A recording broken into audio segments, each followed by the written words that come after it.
To understand the rulers and their goals, you have to understand their history, and you have to be able to read their secret signs in which they communicate. The origins of the ruling caste that is reigning over the world goes back to ancient times.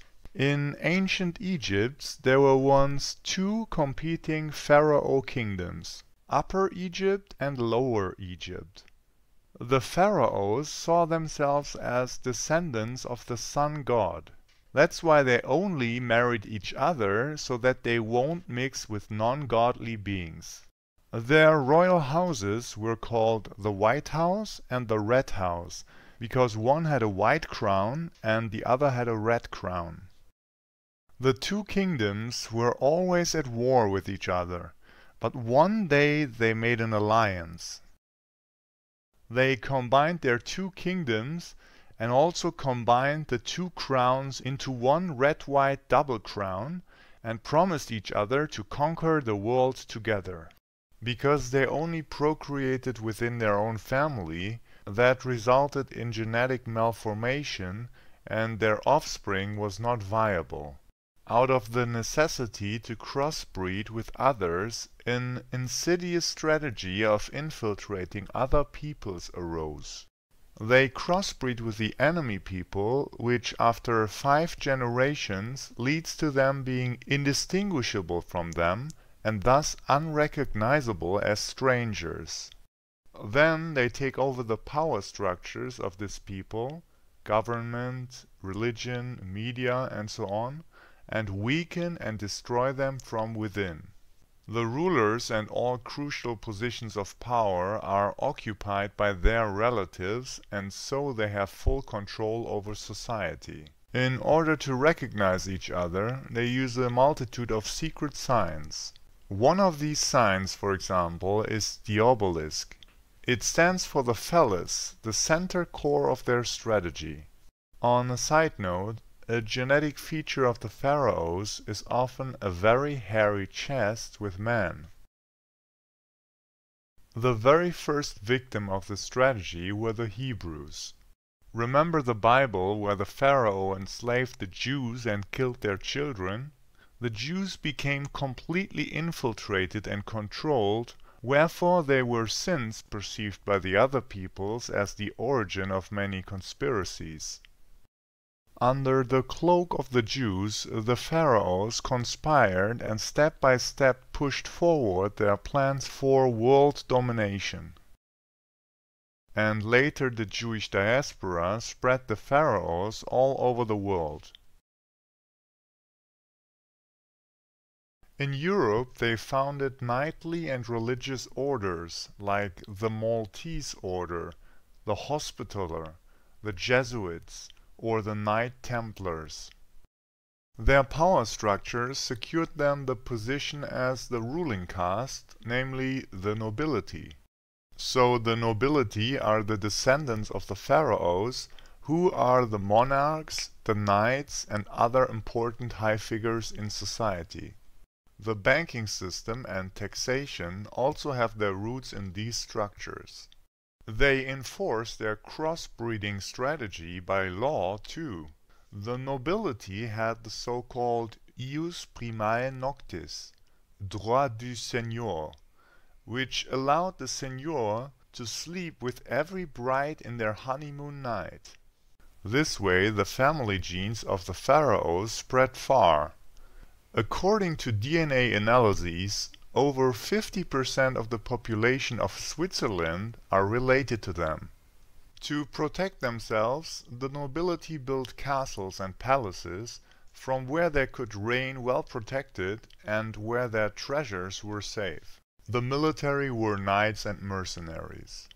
Castles also usually had torture chambers, which basically did the same thing that the secret services are doing nowadays.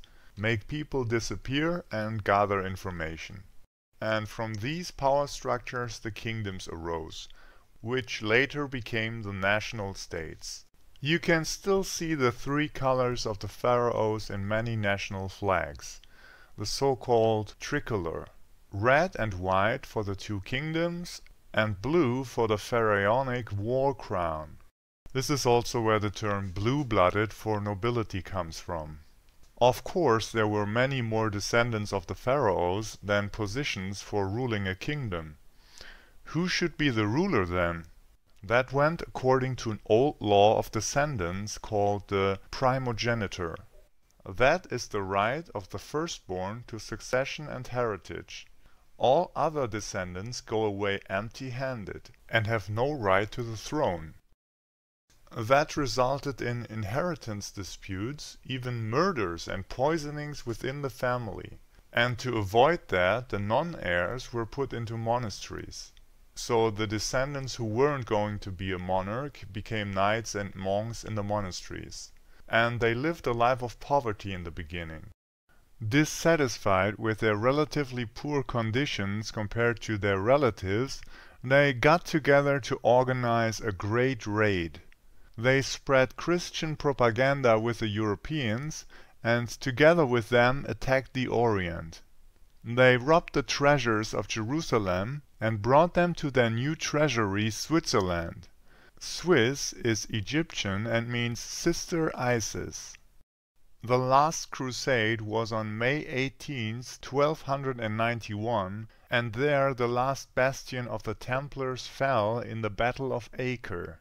2 months later, Switzerland was founded. Co-ordinated with the monarchs in the region, they brought their loot into Switzerland and left the European mercenaries back in the Orient where they were massacred. Their wives, who remained unprotected in Europe, were persecuted using the hammer of the witches, a Swiss book to persecute women who spread conspiracy theories about the Crusades. Even today, this is still celebrated in Switzerland on the 1st of August by symbolically burning a stake. Since then, Switzerland acts as a neutral basis, a secure treasury, think of the banks, and will never be touched by any wars. The instruments of world domination are also based there, like the UN, the WHO, the Olympic Games, FIFA, CERN, and so on. As said before, the pharaonic nobility is one family, and if there was ever a problem between monarchs, they would meet in Switzerland, in the neutral Zion, where they would hold peace talks. This is also where the Bilderberger meetings originated from, where strategies are planned and conflicts are discussed. The Old World Order is the feudal system, the reign of the pharaohs, especially their firstborns, as monarchs of the countries of the world. But this order also caused a couple of problems. Firstly, the already mentioned violent inheritance disputes, but another problem was that the kings were competing against each other and waged wars, where they would normally just let the peasants fight each other, but because these wars were getting bigger and more destructive, they would destroy the beauty and order of the world, so the nobility thought up a different order. Another factor in this was that the people more and more realized that the monarchs were organizing the wars and were exploiting the people and thus rebel against the monarchy. So there had to be a different order. And this New World Order is the reign of the pharaohs from the shadows of Freemasonic lodges. The Freemasons are the secret networks of the pharaonic nobility, symbolized, among other things, by the pyramid with the eye. Through propaganda, the Freemasons fueled the angry mood against the monarchy. If they don't have bread, why don't they eat cake instead? And triggered the French Revolution. After that, Napoleon officially abolished the nobility, and as a side note, put up a lot of obelisks everywhere. On May 1st, 1776, the Illuminati were founded, and then the USA. The New World, so America, became the base of the New World Order. The New World Order is based on the 3 principles of the Freemasons: liberty, equality, and fraternity. That refers to the nobility, not the people. It means that all pharaohs are brothers and shall not kill each other. They are all equal, so not only the firstborn has the right to rule. They are all free to get elected as a leader by the slave people. The most convincing of them may become king for 4 or 5 years, so one legislative period. Here's a funny side note. The word parliament is said to come from French from the two verbs parler and mentir, to speak and to lie. The candidates standing for election are always the pharaonic nobility. As a schoolgirl in America showcased, all American presidents but one are related to Barack Obama. That is so because they are all nobility, and the European nobility are all one family or bloodline. The monarchs in Europe only marry one another, just like the pharaohs in ancient Egypt. Of course, parasitic rule over society has a lot of negative consequences. And from these, a wish arises within the masses for a general bettering of the situation. Therefore, the pharaohs thought up various ideologies and systems: nationalism, communism, national socialism, liberalism, democracy, and so on.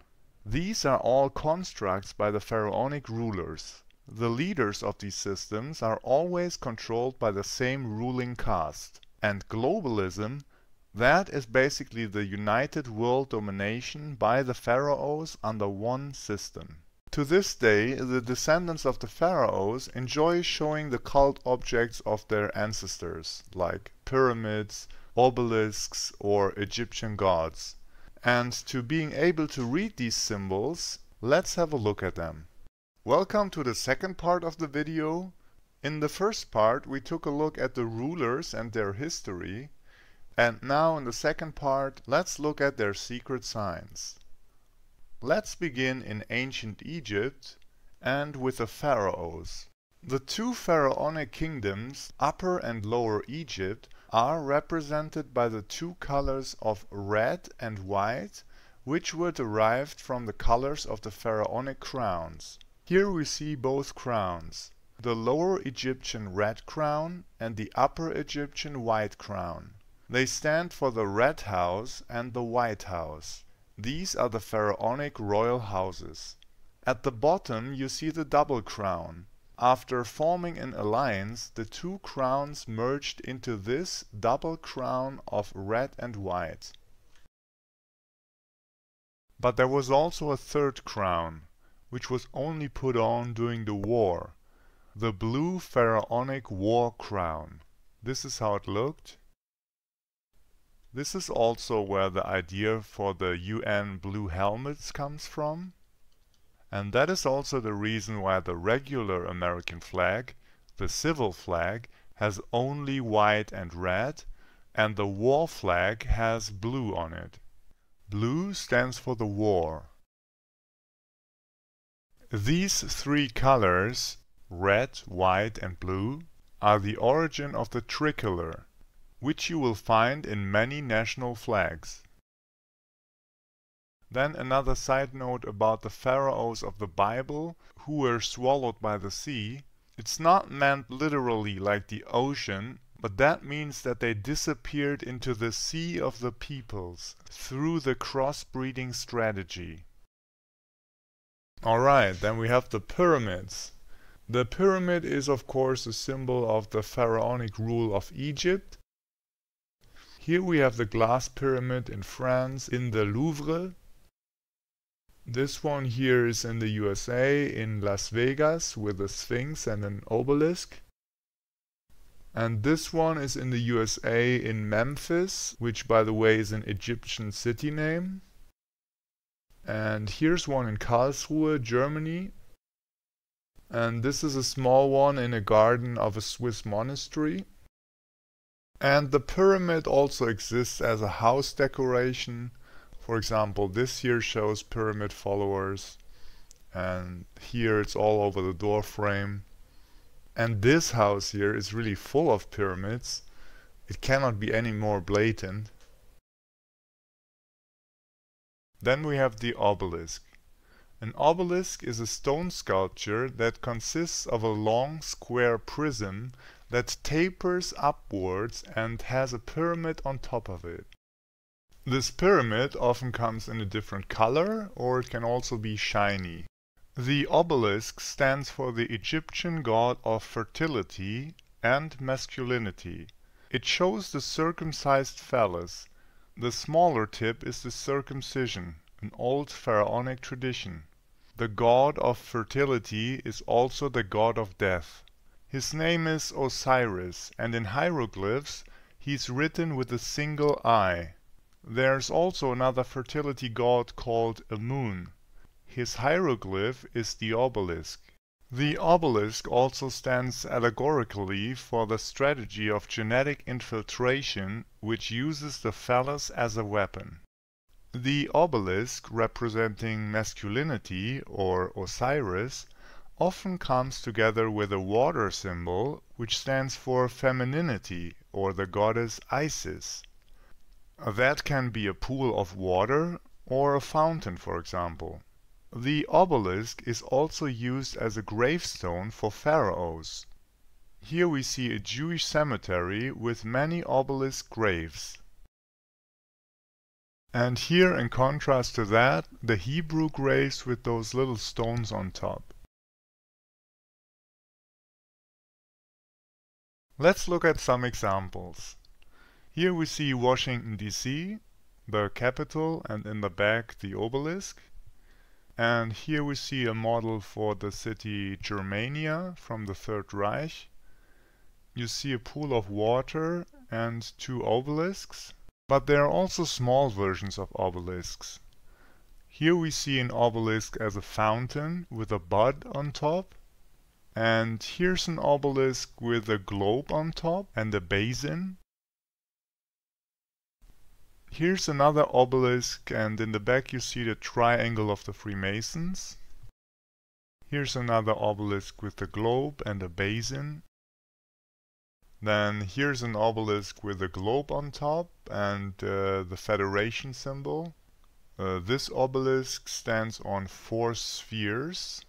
The 4 spheres at the 4 corners of the bottom side of the pyramid stand for the 4 elements: water, fire, air, and earth. Here we see 2 obelisks at the top of a building. They're also at church rooftops. And here are some at a church tower. And here we have 4 obelisks at the entrance to the Embassy of the Vatican. Next, let's take a look at the sun hieroglyph. The pharaohs are sun worshippers after all. Here you see the sun god Ra, and also called Ri or Re. Above his head you see the sun symbol, and written as a hieroglyph it looks like this, like a circle with a point in the middle. But the symbolism in architecture is usually this one, so an encircled circle. Oftentimes you see this one with rays coming from the middle. This can look like a wheel or even sometimes like a flower. And these are also used halved or quartered as like a decoration at the side or on top of something. And here we see a sun hieroglyph that is carved into a rectangle block. You often see these under windows. And this is a vertical version of it. And sometimes you can see these angled versions of it at more modern architecture. You see here the A is written like a triangle, like a pyramid. And then when we take a look at the door, we see the sun hieroglyph carved into this door. The sun hieroglyph means that sun worshippers are living here, and that you should buy here, so invest your money here. And at buildings this is also a symbol of protection, so at wartime that the pharaohs know that this house is not supposed to be destroyed because their own people live here. Here we see the sun hieroglyph under a window. Here as well. It often comes inside of an arch, and you often see it as a window too. Or you can see it as a decoration. For example, you can see here as a fireball. Or more minimalistic like this. This is more like a hole. Or like I mentioned before, it can look like a flower, like this. Here you see a door with a sun hieroglyph as a flower. Here we see a horizontal one over a shop window. And here we see a vertical one next to a shop window. And here we see it again on a door. Now let's take a look at the Egyptian goddess Isis. Isis is the goddess of birth and is written with a half circle as a hieroglyph. Here are some statues that show Egyptian images of Isis. There are 2 horns and a sun above her head. And we have these peculiar straight wings, which were probably the inspiration for the imperial eagle of the Third Reich. The Egyptian gods later merged with the Greek gods, and the Egyptian goddess Isis merged with the Greek goddess Persephone. And so a new style of Isis statues arose, which shows a woman in robes carrying a jar and an instrument. The jar seems to be most relevant. The instrument is an Egyptian sistrum. Here you see some modern Isis statues. It's basically a woman in robes with a jar. And here is Isis on an ancient coin.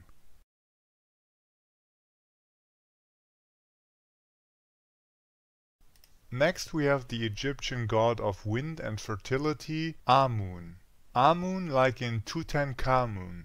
He is also known under the names Amon, Ammon, Hammon, Mammon, or Amen. In hieroglyphs his name is written like an obelisk. Here you see his image as a statue. Above his head is a long symbol. Here we see an ancient statue of Amun, which was partly destroyed. The wind and fertility god Amun also stands for a lack of restraint, wastefulness, and greed. His heraldic animal is the bull. That is also the origin of the bull that stands in front of the stock market. He is specifically mentioned in the Bible as a god that should not be worshipped. That is also where the biblical symbol of the golden calf comes from. Under this god there were also human sacrifices. The churchly term Amen, which allegedly means so be it, is actually a reference to this god. Then we have the Egyptian goddess of justice and wisdom, Ma'at, who later merged with the Greek god Themis and the Roman god Justitia. That is the same figure. Here we see an Egyptian statue of Ma'at. She has a sort of feather on the head, and she has wings that she holds like a U form. In this standing form, she's holding 2 jars in a balance like a scale. And we see something similar in the Greek and Roman version. Here you see Themis with the scales in the one hand and the sword in the other. This image is quite well known. The impartial measuring and the sword for the possible punishment. And here we see Justitia. It's hardly different from the Greek image. Here she is with the sun crown and a Templar cross sword. And here we see her in the triangle of the Freemasons. It's a bit hard to see from this angle. There are also some other statues next to her. By the way, one thing I've noticed is that if you write Ma'at in hieroglyphs, there's this symbol. Don't you think it looks a bit like a German building? I think it might have been the inspiration for the Brandenburg Gate. Then we have this symbol. It's the binding. It shows a rope or a cloth bound together, mostly hanging from the sides. The meaning is the federation of the two pharaoh kingdoms. They are bound together, connected, and allied against the rest of the world. The rope does not have to be short, it can also be long, depending on the type of architecture it decorates. You also see it on top of the Brandenburg Gate at the quadriga. And here you have a world domination symbol, a pillar with a sphere on top, and at the side you see the binding. This is how the world domination symbol looks like. It is basically a pillar or an obelisk with a sphere on top. Generally, the sphere represents the globe which they wish to rule over. Then let's look at the lily. You have probably seen the symbol before. The lily is usually associated with the French monarchy or monarchy in general. But this flower is actually a coded symbol from ancient Egypt. It actually shows the shape of a queen bee upside down. The upper part is the torso and the lower part is the head. The sides are the wings. The queen bee is a symbol of monarchy, of one ruling over many. Then next let's look at the eye of Hross. Hross is the Egyptian god of light. Here you see him. He basically looks like a man with a bird's head, and he's wearing the double crown of the pharaohs. And this is the hieroglyph representing his eye. I'm not sure about the exact meaning of the eye of Hross. I've read that it stands for the moon, and if you mirror it, it is the eye of Ra, which stands for the sun. Otherwise, there are also whole videos about the eye of Hross representing a part of the brain, the pineal gland, and what you can do with it. I don't want to go into that. There are whole videos about that, and if you're interested, you can research that by yourself. Anyway, the single or also the third eye is a symbol you see used a lot, and it could refer to that. Also, Osiris is written in hieroglyphs with a single eye, a normal eye, however. Alright, before leaving ancient Egypt, let's look at some terms derived from Old Egyptian. The most important word is Sa. Sa means king or pharaoh. So whoever is Sar is a pharaoh or a descendant of the pharaohs. You probably heard the word sarcophagus before. That's a king's grave. That's also where the word coffin comes from. You also find it in the word Caesar, which later turned into Kaiser, which is German for emperor. In England, if you become knighted, then you become a Sir or Sire. The English royal family is called Windsor. In Russia, the ruler was called the Tsar. In France, you might know the politician Sarkozy. Or do you know the old Babylonian king Nebuchadnezzar? This is all the same word. Tsar shows you the bloodline of the pharaohs. Then let's look at some more words that were derived from Old Egyptian.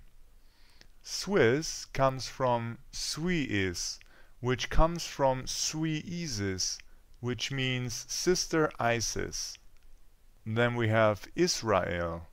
It comes from the gods Isis, Isis, and Ra, and L probably stands for all, because Osiris is also the god of entirety. Then we have America. A means big or pregnant. If a woman is pregnant, she becomes big. That's where it comes from. Me means pyramid. Ri is the sun, like Ra or Re, the sun god. It also means rebirth, which the sun is doing every day. And Ka is the soul. So America means something like the big pyramid where our soul is reborn. Then we have Paris. It comes from Parisis or Par-Isis, the house of Isis. Just like Pharaoh, which comes from Par-A, the big house, which refers to the royal house of the pharaohs. Then we have this word, Aryan. A means big, pregnant. Re is the sun. So Aryans are the ones impregnated by the sun. So they are the descendants of the sun god. Just like in aristocracy, which is the rule of the Aryans, so the nobility, who are the descendants of the sun god. Now we are leaving ancient times and go to the Middle Ages and the knightly orders, for example the templars. These are the orders founded by the pharaohs. And two central symbols that you will always see are the Knight's Cross and the Maltese Cross. The Knight's Cross is also known as the Templar's Cross or Cross Pate, and the Maltese Cross is also known as the Nobility Cross. Let's begin with the Knight's or Templar's Cross. Here you see the different variations. That is all the same meaning. And the original version is the one on the top left, where it is just 4 triangles. This comes from an unfolded pyramid. If you push on top of a hollow pyramid and you push it to the ground, it leaves this symbol.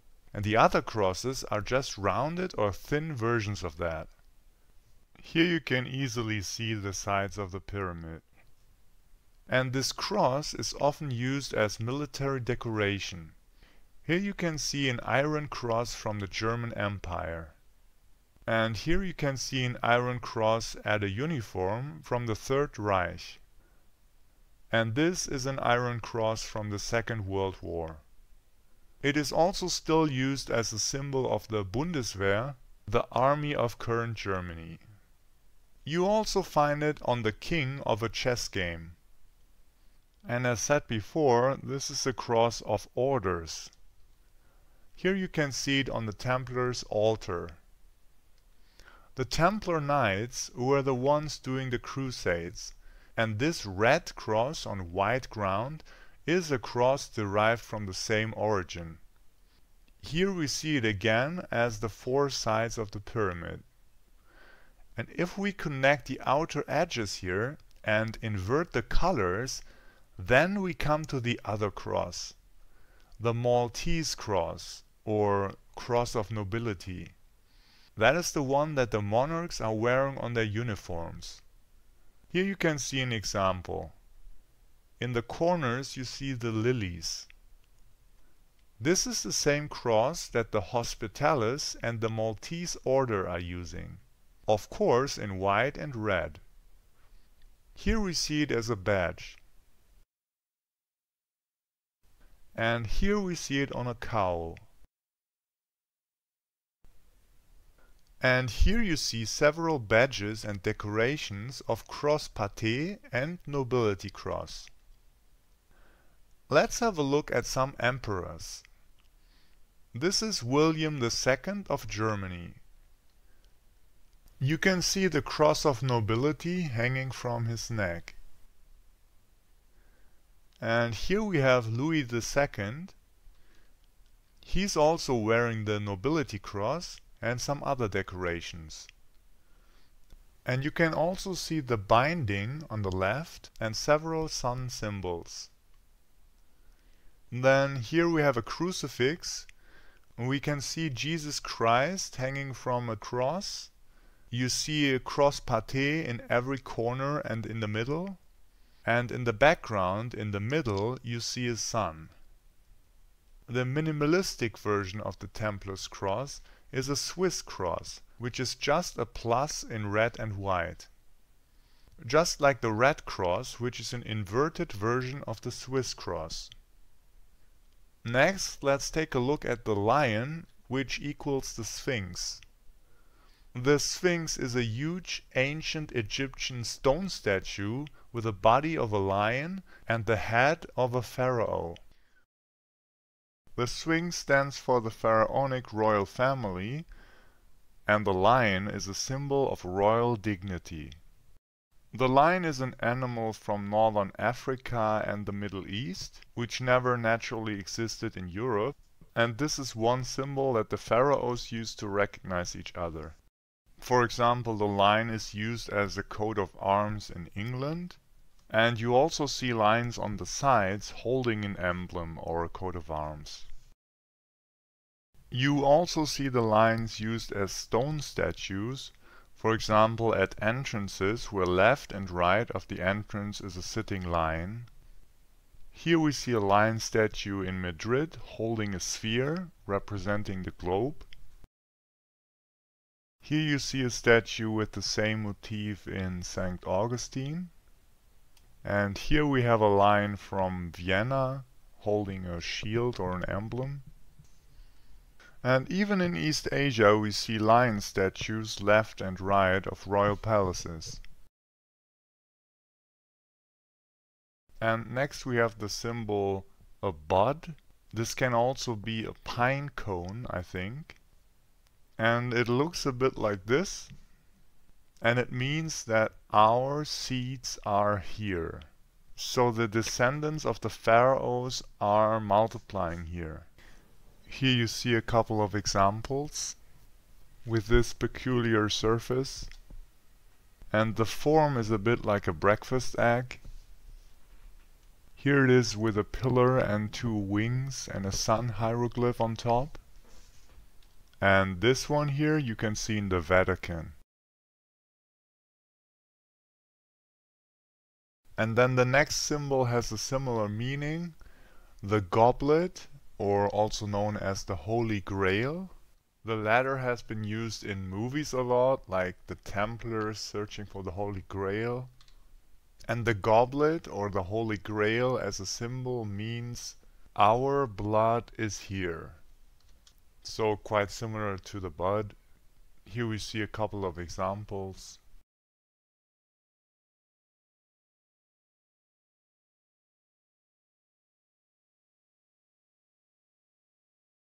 Now let's look at a couple of remaining symbols. For example, this one. This looks like an upside down V, or like a pyramid without a base. This is also some kind of Templar symbol. Here are a couple of examples. This one has red and white in it.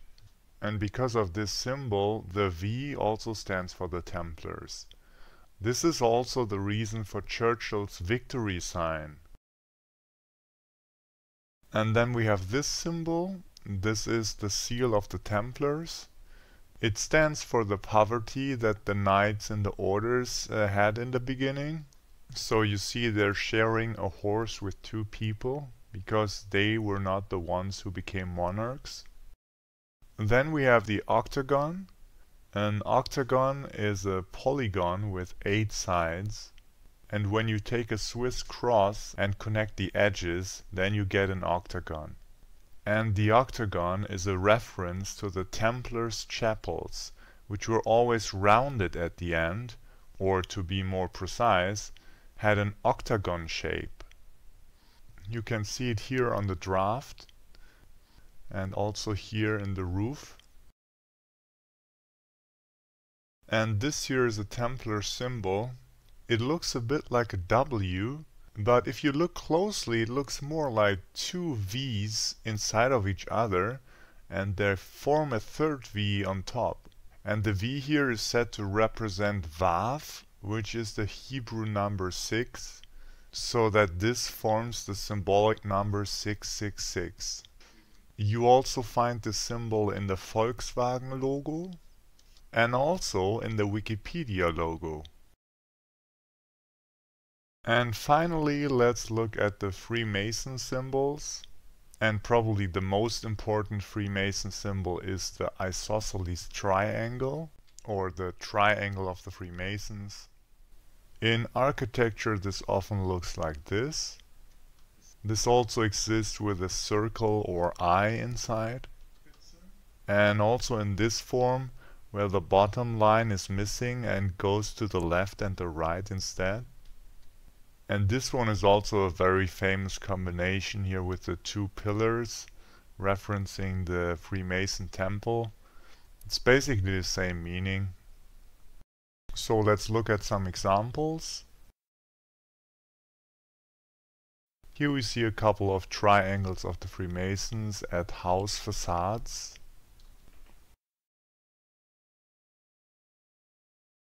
Here you even have the pyramids as a decoration. Here you see an entire facade with the Freemason triangles. Here you see the one with the pillars. Here's another facade. And here you see them pretty much everywhere on all Freemason buildings, above all windows. And then we have here two triangles of the Freemasons and a halved sun symbol. Here we have the triangle of the Freemasons, and under it you have the binding and also two pillars at the sides. And then here we have a triangle of the Freemasons with the sun inside of it. Here we see the halved sun hieroglyph and the triangle of the Freemasons.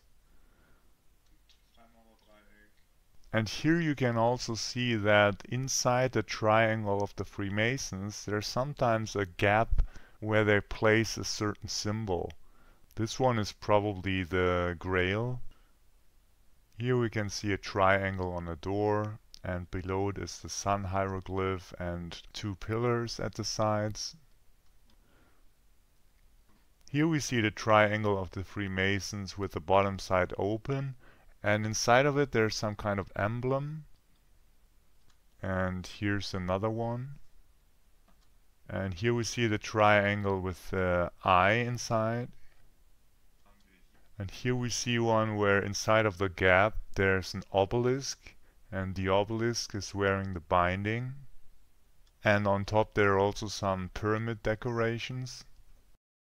Here you see an open triangle, and on the left and the right you see a world domination symbol.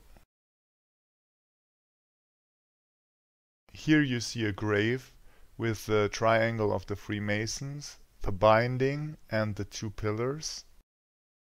This is still being used even in modern architecture. Here we see an open triangle of the Freemasons at a modern apartment building. Then of course at official buildings of the USA there are always the triangles of the Freemasons and the pillars and also some other symbols. But this architectural symbolism of the secret societies goes far back to the ancient times. Here we see the ancient temple of Isis. You can see the triangle and the pillars. By the way, the triangle of the Freemasons can also be depicted as three dots in this kind of setup. Now let's have a look at two occult symbols. The first one is the pentagram. The pentagram is a five-pointed star where the corner points are connected like shown. You often see it in a circle, or it can be filled, or it can also be upside down. As a visual style, the lines are sometimes overlapping. The points of the pentagram stand for the four elements which together build wisdom, which is the fifth point of the pentagram. You will find the pentagram wherever you look. Here, for example, this is the symbol of the Allies in the Second World War, an encircled pentagram. And at the plains there were these filled out pentagrams with the white and red stripes on the sides. This is the Soviet Navy flag. You see the filled out pentagram in red, and next to it the hammer and sickle for communism, and the white background, and the floor is blue for the water, I guess. And here's the official flag of the Soviet Union in red with a star and the hammer and sickle in gold. And very similar is the Chinese flag of the Communist Party. You see a couple of filled out pentagrams. And then this is the flag of Islam, where you have the half moon and you have a filled out pentagram inside of it. Then this is the American flag. You have these red and white stripes and 50 filled out pentagrams on a blue background. And here you see the flag of North Korea. You see an encircled filled out pentagram in red on white ground with red in the background, and the outside is white and blue. Then here you see upside down pentagrams on a Mormon temple. The upside down pentagram is also often associated with Satanism. And then let's have a look at this here. If you combine the corner points of a pyramid, it will look from the side like a pentagram. And if you do the same thing with a double pyramid, it looks like the Star of David. The Star of David is a combination of two triangles, one pointed upwards, which also means male, and one pointed downwards, which also means female. And combined together, they form wisdom. The sign also symbolizes a part of the tree of life. This 10-point graph by the Cabal, and the corner points each represent one Sephiroth. These are the branches or points of the tree. And the middle is wisdom again. By the way, Ka and Ba of the word Kabar come from Old Egyptian. Ka is the soul of the living, and Ba is the soul of the dead. Here we see the flag of Israel in blue and white with a Star of David in the middle. And here we have a metal casket with a lion on top and the Star of David encircled. And a very common Freemason symbol is square and compasses. This looks like this. Among other things, this again symbolizes the tip upside for male and the tip downside for female, and combined together wisdom. And in the middle of this sign there's often one of two symbols. On the one hand there can be a G. The G stands for Golut or Golat, which is Hebrew and means diaspora, through which the pharaohs spread all over the world. Here we see square and compasses in gold with a G inside a sun and on a checkered floor. A chessboard style checkered floor is something very typical for Freemasons.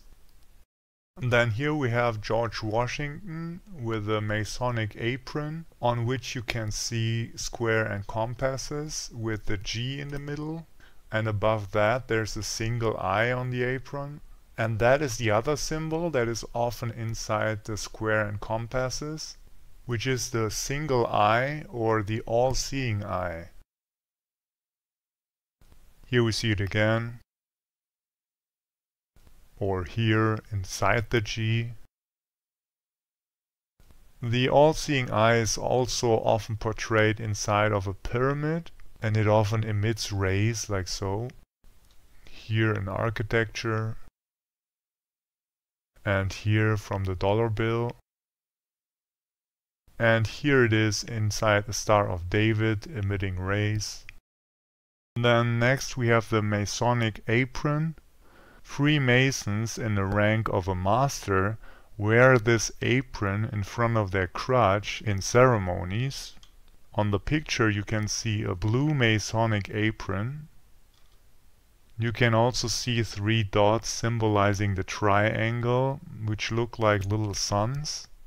This also says something about the rank of the master. He's also carrying a sword or a dagger with square and compasses on top.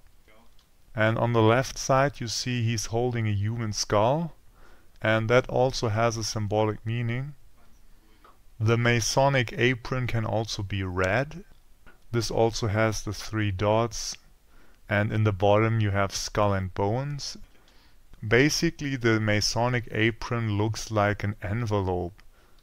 And Google is using this symbol as a Google Mail icon.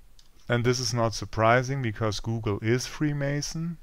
Here's the Masonic G as the Google logo. Here you can see a decorated apron. It has the all-seeing eye with the rays on top. And on the bottom you see square and compasses with a sun inside. Then, as said before, we have the skull, or also skull and bones. This is also the name of a fraternity where George Bush was in. The skull stands for death. It also means memento mori, so remember your mortality, that you have limited time on this earth. And here we see the typical symbol, and underneath you have 322. I don't know what that stands for. Maybe it's a date. If you know what that means, you can write it in the comments. Anyway, the skull, typical Freemason symbol. Here we have a skull ring, and on the forehead you see a sun, and inside of it there's square and compasses and a G. And here we see an ancient templars goblet with a skull and a sword. And here we have an SS cap with a eagle with the Egyptian wings, and then the swastika, sun symbol, and the skull and bones. And underneath you have the binding. And then we have the eagle, which equals the phoenix. You often see the eagle as a heraldic animal or on national flags. This, for example, is the Prussian eagle. And here you see the federal eagle of Germany. And here you see the imperial eagle from the Third Reich. And on the right side you see the eagle of the National Socialist Party. You can see here how they are looking into 2 different directions. The direction in which the eagle is looking has a symbolic meaning. Namely, left and right stands for moon and sun, and also female and male, and also will and logic. There are also double-headed eagles that look into both directions. The eagle stands as a symbol for the phoenix. The phoenix is a mythological firebird which burns to ashes and is reborn again from the fire. You might know the idiom rise like a phoenix. And which fire figure is reborn after every cycle? It is the symbol of the sun, which sets and rises again. And then we have the owl. The owl is a symbol of high degree Freemasons. The owl is also said to have the ability to look inside someone's soul. It's a symbol of psychiatry. Here you see a ring with the owl and the triangle of the Freemasons. At the side you see skull and bones. And you can also see some kind of V at the side. Finally, let's look at some other remaining symbols. There are so many symbols I can't include them all inside one video, and I also don't know all of them. But let's take a look at, for example, Friday the 13th. On Friday the 13th of October 1307, the French king Philip the Fair had the Templars arrested, and that's why it's a fatal day. Then we have the number 33, which stands for the highest rank of Freemasonry in the Scottish Rite. There are also some other scales using letters instead of numbers, But if it's the numbers, then 33 is the highest. The 3 is like a triangle, and if you combine 2 3s, you have the Star of David. Then we have a white and black checkered chessboard floor. This is very popular with Freemasons. Basically, the chess game symbolizes their strategy. You have the king with the Templars cross on top, and then you have the knights, and you have the bishops dominating religion, and then you have the castles, so the rooks. And then this is us, the peasants, the pawns, who are occasionally sacrificed.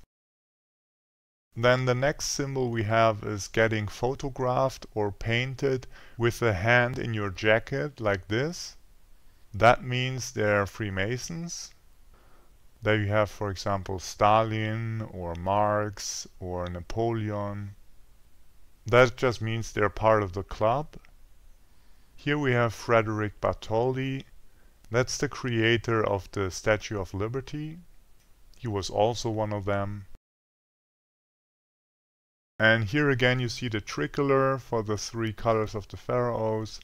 And you have Liberté, Égalité, Fraternité. Again, it stands for the pharaohs should not kill each other because they're brothers. They're all equal. So not only the firstborn gets to rule, and they're all free to get elected king by the minions. And these are the principles of the New World Order, which replace the Old World Order of the monarchs by republics and democracies. And now we come to a very important symbol that I saved for last. I'm afraid the picture is a little blurry and hard to see. This artwork symbolizes the pharaonic world domination strategy of breeding into other peoples and controlling them from within. What you see here is a round metal plate which has the head of Isis in the middle, portrayed as a sunflower, and below her there's a newborn baby representing birth. Remember, Isis is the goddess of birth. And the genetic lines or threads go to the outside like a vortex. This is portrayed as like bundles of naked women going outside into the world. Here in the zoom you can see it more clearly. On the left you have Isis and the child, and on the right you have the women. They have a little crease in the middle from the knees of the women. And this artwork also has a backside, and on the backside in the middle you see the devil, and around the devil you see men at war killing each other. That means that they genetically go into the enemy peoples, crossbreed with them, and take them over, and then organize wars where several enemy peoples fight each other. And if you simplify this symbol, then it looks like the black sun. And if you take a look at the sun symbols all around the world, then you see they look quite similar. You have the sun wheels, you have the sun crosses, and you have these vortexes. The swastika, for example, also exists in Asia. It's also a sun symbol. You see this yin-yang symbol in different variations with these vortexes. And they also share the same kind of symbolism with the moon and the sun, the male and the female parts. This is also the direction of the swastika. It also stands for male, female, sun and moon. Here we see this wheel from Buddhism, and inside is a little vortex. Here we see 2 golden calves and a sun wheel. Or this symbol here with the sun in the middle, and it goes outside into these swastika patterns. And finally the Google logo, which looks also quite similar. It could be a reference to the black sun. It also has these 3 sixes here, which is another symbol. Finally, let's look at a couple of examples. First, let's take a look at this house here. You see on top there's a triangle of the Freemasons, and below that you have 3 halved sun wheels. To the left and to the right there are a couple of minimalistic sun hieroglyphs depicted as a whole. If you look further below, you have these more modern angled sun hieroglyphs. And at the bottom you see another sun wheel, and left and right another sun hieroglyph. Then we have the quadriga, that is this kind of chariot on the Brandenburg Gate. At the front of the chariot you see the binding, and we see some kind of antique goddess. I think it's the goddess of victory, and she's holding an encircled knight's cross, and on top of it there's an eagle, so like the phoenix, and the eagle is wearing a king's crown. Then the next picture shows the King of the Netherlands in his uniform. Then we have the typical colors here. We have the uniform in blue for the war, and we have white gloves and a red belt and collar and so on. And the rest is in gold. Gold is the color of the sun. Then we have the eagle, which has again these Egyptian looking wings. And behind the eagle is a kind of sun symbol. As a decoration here you see the cross of nobility, and also different variations of the knight's cross. And then let's take a look at this picture. This is Edward VII. And what kind of symbols can we see here? He has a staff with a crown, and on top of it is a knight's cross. Then the clothes he's wearing are in white and red, and he's wearing a blue sash. The rest is in gold, the color of the sun. Then on his shoulder you can see the binding. Around his neck he's wearing a cross of nobility, and he has several sun symbols on his chest. And under his hand you can see another cross of nobility. Most of the information in this video is based on the analysis of historian Dr. Hross, who very directly confronted these people and as a punishment was kidnapped and tortured. I thank him for his work in exposing the truth. If you know more about the symbols, or if you know more important symbols like angels, elements and so on, or if you have a correction or an addition, then please write it in the comments. Please download and spread this video. Thank you for watching.